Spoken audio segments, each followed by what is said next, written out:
ہمارے پیارے آقا صلی اللہ علیہ وآلہ وسلم نے معراج کی رات اتنا تیزی سے سفر کیا کہ سب سے پہلے آپ اپنی چچا زاد بہن کے گھر سے مسجد حرام تشریف لے گئے، وہاں سے آپ مسجد اقصی تشریف لے گئے جہاں آپ نے انبیاء کی امامت فرمائی، پھر ساتوں آسمانوں کی سیر کرتے ہوئے آپ سدرۃ المنتہا پہنچے، پھر وہاں سے آگے عرش الہی کا سفر شروع ہوا، پھر آپ نے اپنی آنکھوں سے اللہ پاک کا دیدار کیا اور قرب خاص میں اللہ تعالیٰ سے گفتگو کی، پھر آپ کو نمازوں کا تحفہ ملا اور آپ نے جنت و دوزخ کی بھی سیر فرمائی۔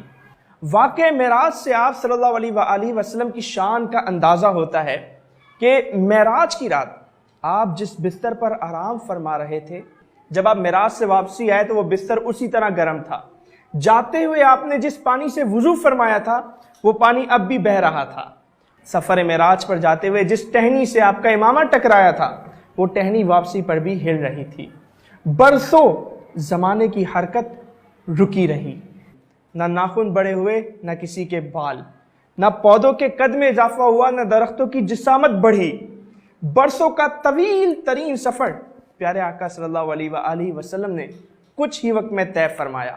اس سے پتہ چلتا ہے کہ ٹائم اینڈ اسپیس سے آزاد ہونا گویا یہ آقا صلی اللہ علیہ وآلہ وسلم ہی کی شان تھی۔ سر، بیت المقدس اور وہاں سے سدرۃ المنتہا اتنے مختصر وقت میں کہ ٹہنی کا ہلتے رہنا اور بستر کا گرم رہنا، سر یہ کیسے ممکن تھا؟ دیکھیں، ویسے تو ہمارا علم محدود ہے اور اللہ کی قدرت لامحدود، جہاں ہمارے علم کے سامنے فل سٹاپ لگتا ہے وہیں سے ہمارے عقیدے کی ابتدا ہوتی ہے۔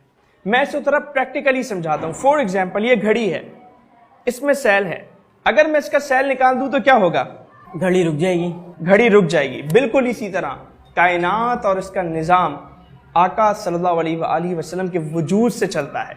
جب آقا صلی اللہ علیہ وآلہ وسلم اس کائنات سے باہر تشریف لے گئے، جب آپ ٹائم اینڈ اسپیس کی قید سے آزاد ہو گئے تو کائنات اسٹل ہو گئی، رک گئی۔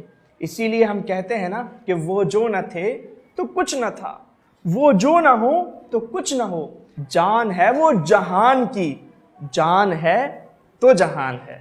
سر، ایک اور سوال کہ کوئی ٹائم اینڈ اسپیس سے کیسے آزاد ہو سکتا ہے؟ جی، جیسے کہ میں نے آپ کو بتایا کہ پیارے آقا صلی اللہ علیہ وآلہ وسلم وجہ وجود کائنات ہیں۔ اللہ تعالیٰ فرماتا ہے کہ اے محبوب، اگر آپ نہ ہوتے تو میں زمین و آسمان کو، جنات اور فرشتوں تک کو پیدا نہ فرماتا۔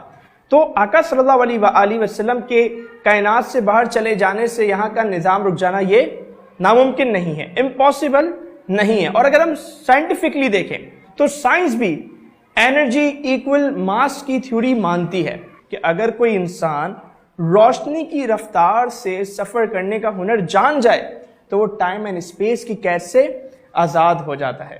پھر مائنڈ سائنسز کے یہاں بھی بینڈنگ آف ٹائم کی ایک تھیوری موجود ہے۔ وہ کہتے ہیں کہ اگر انسان پوائنٹ اے سے پوائنٹ بی کے درمیانی فاصلے کو زیرو کر دے تو کیا ہوگا؟ اب ٹائم اینڈ اسپیس سے آزاد ہو جائیں گے۔ تو ہم بات کر رہے ہیں سفر معراج کی۔ تو آقا صلی اللہ علیہ وآلہ وسلم کے لیے یہ کیسے ناممکن تھا، کیسے امپاسبل تھا؟